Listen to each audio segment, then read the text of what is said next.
of them studied art and music.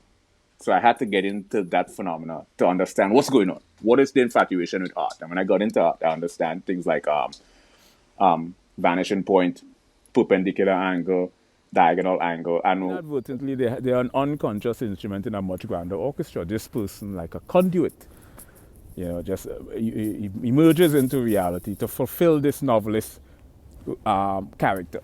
You write in a book, the character in the book manifests before your eyes. It's a phenomenon.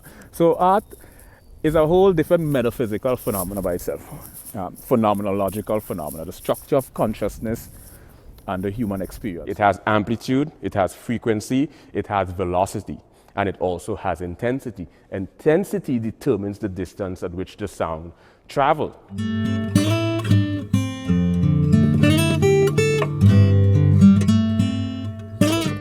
It helps you embody music as a whole far more effectively.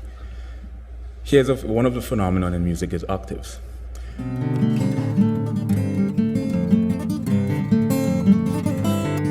Expanding bubble.